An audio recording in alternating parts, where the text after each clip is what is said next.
Okay, I'm talking with Richard. Richard, thank you for sharing. Can you give the short version of the long-term-ish kind of struggle with anxiety that you have had?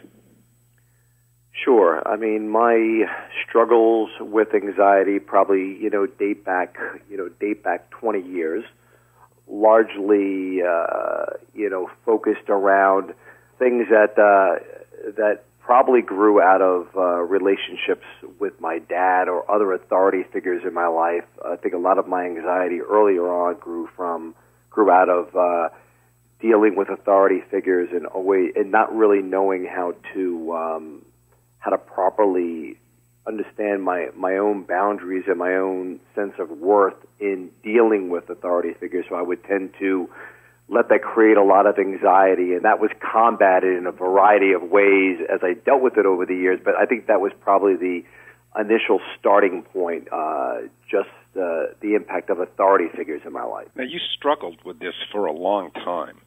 How did this impact you in terms of your mood, your feelings of well-being, self-esteem, other aspects of your life?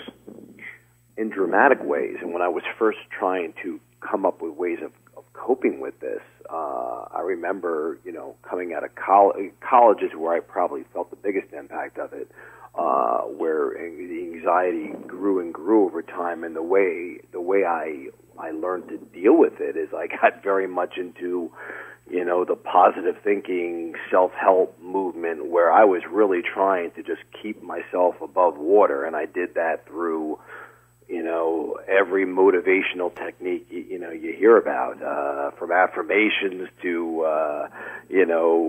programming my subconscious, anything that I can do to kind of stay above the fray. But I always felt like the other shoe can fall at any time. And I felt in many ways I lived a very inauthentic self, why I was trying to battle these things, because I was trying to come off as positive and assertive and in control, where, the dark secret was that I was anything but that. I have two basic questions more for you. With all of the self-help programs you enlisted in and previous therapy, etc., what was the major thing that was not working? Self-acceptance.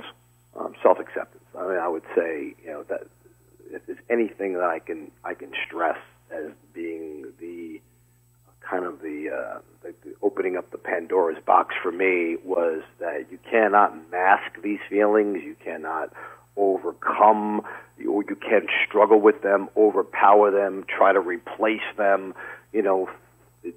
Dealing with negative thoughts, and what you got into, which was the nurturing of oneself, to me, has to come through self-acceptance. And a lot of these programs, although they talk about it in a cursory way, I never really understood what that. It took a long time for me to really get self-acceptance, and that you can't begin to change anything until you accept that it's a part of you, the good, bad, and the ugly. One day you came into my office and you brought the ego graph with you, mm-hmm.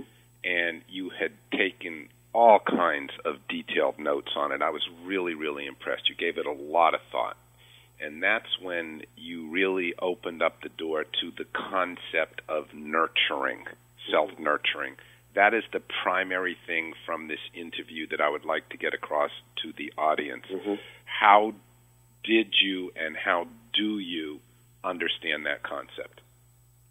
Well, it was funny because I remember when we got into nurturing, we got into that concept, I called you one day and I said, I don't know how to nurture. I don't know how to nurture myself. How do I do it? Because I was so used to being driven by the critical content in my life, and that being, I always thought that was being like a motivator. I was worried that not having that critical driver would make me less effective or make me less motivated. So the idea of turning that around and nurturing was a very, very new thing for me, and it seems so simple, but it's not.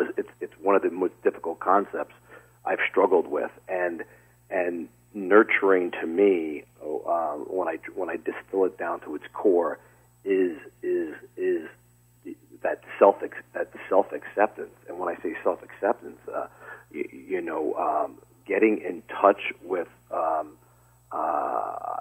I would say the things that we are the most disappointed in with ourselves, the things that we can't, hate or self-loathe the most about ourselves, that we struggle with and trying to get rid of desperately, those measures, trying to get rid of things, struggling with things, that there's a lack of nurture. That to me. Okay, and when you got in touch with those things, what did you do with them?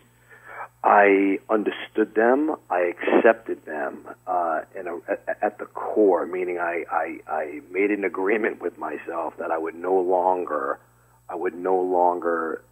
beat myself up or bash myself about these things. And it was a very behavioral adjustment for me, because it's very hard to do that initially. It takes a lot of work. It takes a lot of work to understand that you're getting a thought. So let's say whatever thought it might be, you're never going to be able to do this, or whatever whatever thought would hit me, rather than try to suppress it or fight it. I would say, thanks for that mind. I would just thank my mind for that thought and let it go.